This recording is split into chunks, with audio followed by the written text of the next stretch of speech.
Dans cette vidéo, je suis parti à la recherche de la fortune cachée du président togolais en Occident. J'ai déniché certains biens immobiliers appartenant à Faure Gnassingbé ou à ses proches, des millions et des millions d'euros de biens mal acquis aux États-Unis ou chez le protecteur de toujours, la France. Le drame de l'Afrique, c'est que l'homme africain n'est pas assez ancré dans l'histoire. La France, elle est liée à l'Afrique. Il y a comme une convergence d'intérêts communs. Pour répondre au nain Nicolas Sarkozy ou ce vaurien, le drame de l'Afrique, c'est que les sauvages et barbares d'Occident ont fait de l'Afrique leur vache à lait à travers beaucoup de monstres qu'ils ont créés parmi les Africains et à travers beaucoup de soi-disant présidents africains qui tiennent par la laisse. Aujourd'hui, c'est le drame du Togo dont nous voudrions parler, puisque ce pays est depuis vendu aux moins offrants et continue d'être détruit de l'intérieur par un régime brutal et répressif de père en fils.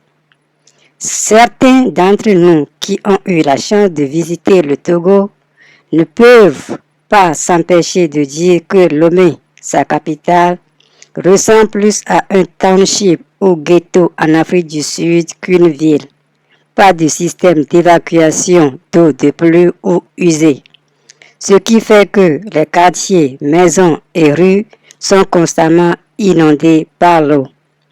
Ce visage du Togo, comme vous allez le découvrir, est exclusivement la conséquence d'un pillage, d'un gangstérisme d'État et d'une dictature sans nom instaurée par un régime de père en fils, entouré de milices et de barbares de partout d'Occident. La narration et le témoignage glaçant fait par deux journalistes d'investigation dans cette vidéo montrent sans ambiguïté la triste réalité qui existe au pays du feu. Président Patrice Sylvanus Olympio, le premier président de ce pays. Si l'on veut se passer réellement des propagandes mensongères sur la Corée du Nord, que des gens sans scrupules et mourants racontent, on dirait que la misère, le désespoir, la répression sauvage et le pillage systématique qui caractérisent le Togo sont des réalités qui n'existent nulle part sur Terre. Dans cette vidéo, je suis parti à la recherche de la fortune cachée du président togolais en Occident. J'ai déniché certains biens immobiliers appartenant à Faure Gnassingbé ou à ses proches, des millions et des millions d'euros de biens mal acquis aux États-Unis ou chez le protecteur de toujours, la France. Le drame de l'Afrique, c'est que l'homme africain n'est pas assez ancré dans l'histoire. La France, elle est liée à l'Afrique. Il y a comme une convergence d'intérêts communs.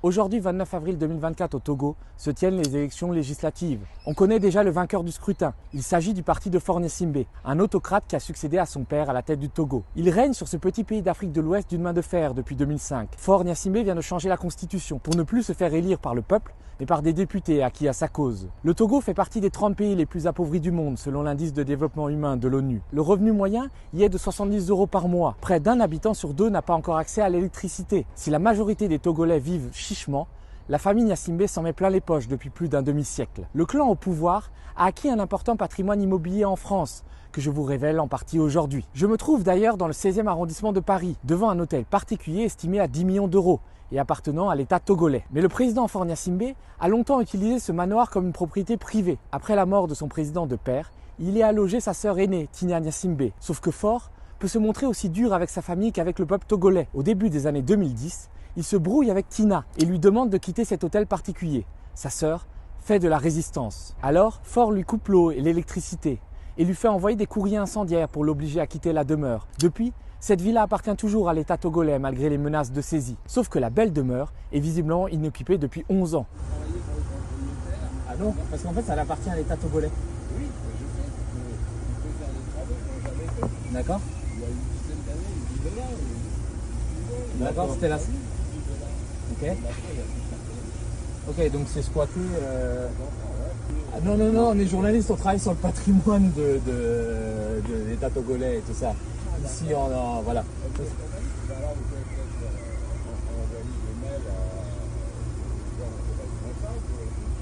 Ah bah ouais, parce qu'en plus ça vaut un petit paquet d'argent, ça va. Oui, 10 millions.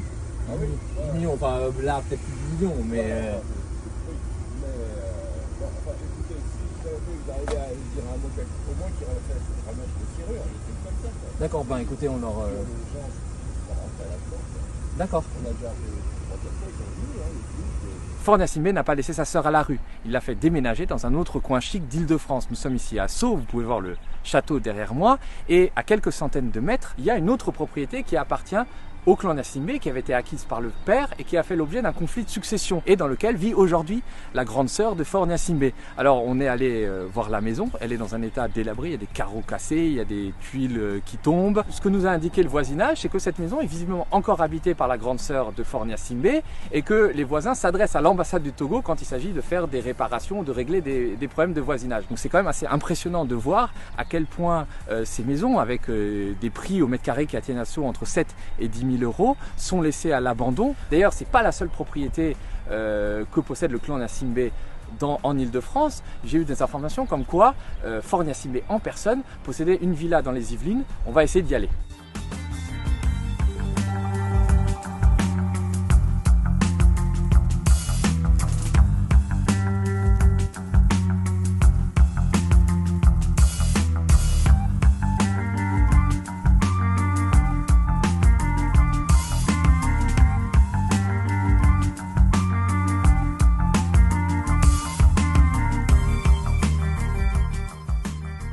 Alors ici on est dans une banlieue cossue des Yvelines, tout près d'un golfe. Alors vous avez des haies bien taillées et c'est ici que le président Faure Gnassingbé a acheté une maison en 1998, une villa. Alors le montage est un peu particulier, on l'a découvert. C'était une société luxembourgeoise qui avait d'abord acheté la villa avant de céder des parts quelques mois plus tard à Faure Gnassingbé, qui était encore étudiant à l'université Paris-Dauphine et qui résidait selon l'acte de vente dans un camp militaire au Togo. Et cette société donc avait cédé les parts à Faure Gnassingbé, qui avait aussi récupéré un prêt qui avait été accordé par une filiale d'une banque suisse. Les banques suisses étaient connues pour accueillir l'argent du clan Gnassingbé, l'argent qui était détourné et qui appartenait normalement au peuple togolais. Donc on va essayer d'aller voir cette maison qui appartient donc depuis 1998 au président togolais.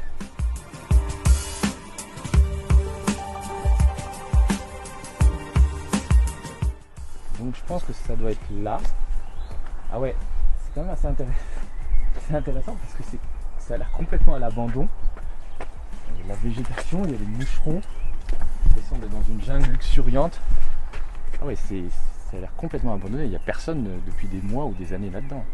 C'est-à-dire qu'ils ont tellement d'argent, les dictateurs africains ont tellement d'argent qu'ils se permettent de laisser des biens comme ça aussi chers abandonnés.